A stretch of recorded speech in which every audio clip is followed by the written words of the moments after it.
down, but the sensation was insignificant in comparison to the searing betrayal that was going through me. Emily had always believed that she had been the love of my life for 7 years, during which time I had centered my life on her. She was charming, ambitious, and the life of the party wherever she went. I was so pleased to call her my wife that my pride turned to ashes. It felt like my world had been ripped out from under me when I discovered a series of texts on her laptop that she had left open while packing for her business trip. Unless her job description included a secret rendezvous with someone named Greg, my heart sank as I read the explicit details of their plans, the hotel reservation, and worse, her casual dismissal of me as nothing more than a boring safety net. I wanted to confront her right away, but something stopped me, perhaps shock or perhaps the realization that an impulsive confrontation would only result in more lies. I chose to wait to let the storm inside of me brew until I was able to transform it into a definitive. Emily came back with her suitcase tonight, beaming, as though nothing had happened. "Hey sweetie, I missed you," she said, kicking off her heels at the door. Her voice was so sweet and sugary that it almost made me question what I knew. "Hey, I watched you from the armchair, taking another sip of whiskey. Did you have a good trip?" she asked. I spoke in a cautiously neutral tone, and she hesitated for a moment before responding. "Yes, it was exhausting," but she went to the kitchen expecting me to follow and assist with her bags as usual, but not tonight. When she saw that I hadn't moved, she looked back at me and said, "You're okay?" "Perfectly fine," I answered, letting my words linger in the air. She seemed a little unnerved by my composure, but she shrugged it off and busied herself unpacking. I waited until she was comfortable talking about her hectic meetings and schedule, and she told me all of her lies with ease, each one twisting my stomach like a dagger. Finally, she asked what was burning in the fireplace because it smelled different. "Why don't you have a look?" I leaned forward on the chair, placing my elbows on my knees. When she crossed the room to the earth, her brow wrinkled and her face went pale. "What the hell is this?" she said in a frightened whisper. The remains of our wedding album were engulfed by flames, with the pictures twisting and turning black as the fire ate them up. It felt appropriate that the box of mementos, our love letters, anniversary cards, and even the dried flowers from our wedding day were placed next in line to fuel the ravenous fire. I spoke in a calm and collected tone. "These things don't mean much anymore," she replied, turning to face me. Her eyes widened in a mixture of fear and rage. "What are you doing? Have you gone insane?" "Am I?" I stood there, placing my glass on the coffee table with purposeful precision.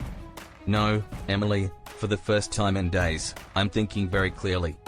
She took a step back, the firelight casting eerie shadows on her face. "I don't understand." I took my phone out of my pocket and opened the pictures I had taken of her laptop screen, holding it up for her to see. Her colorless face told me she recognized them right away, and she opened and closed her mouth like a fish out of water.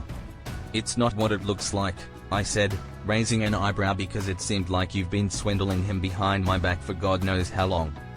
"I've been working really hard to create a life for us to give you everything you wanted, but I guess that wasn't enough for you." Her eyes were full of tears, but I felt no sympathy anymore. "Please, we can fix this." "It didn't mean anything," I repeated myself.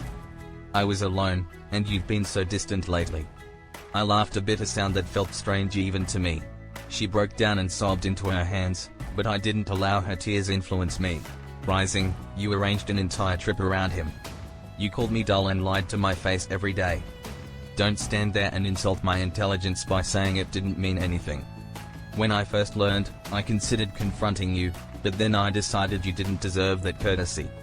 Instead, you should experience what it's like to have your entire world torn apart." Her head snapped up. "What are you talking about?" I approached the mantel and picked up an envelope. I spoke with the lawyer, and the divorce papers are already prepared. Copies of the supporting documentation are included.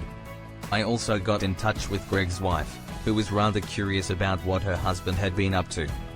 Twisted in terror, "You didn't?" "Oh, I did, and she's most likely addressing him at this very moment." I placed the envelope on the coffee table. "If you look closely, you'll see that it's more than fair. I don't want retribution." Beyond this, she slumped to the ground, gripping the envelope as if it were a lifeline. "I love you, but you don't love me," she said. I spoke in a cold tone. "You love the stability and comfort I give, but you threw away the one thing I needed from your loyalty." She kept pleading, but I'd heard enough, so I grabbed my coat and keys and headed for the door. "If you're not gone by then I'll have the locks changed." "Where are you going?" she cried. I paused, my hand on the doorknob anywhere but here, and then I stepped out into the cool night air, feeling the weight of betrayal begin to lift with every step I took away from her. In the weeks that followed, I filed for divorce and began the process of rebuilding my life. The sympathy from friends and family was overwhelming, but I chose to focus on myself, rediscovering the passions and hobbies I'd put aside during my marriage. As for Emily, she moved out quietly, her requests for reconciliation dwindling as she realized I wasn't returning. Greg's wife left him, and from what I've heard, he was having a hard time picking up the pieces of his broken life. Goodbye. The fireplace hasn't been used since that night, but I keep it there as a reminder of the strength it took to go, not the pain. Even if betrayal reduced my past to ashes, I've started to build a new one from those ashes.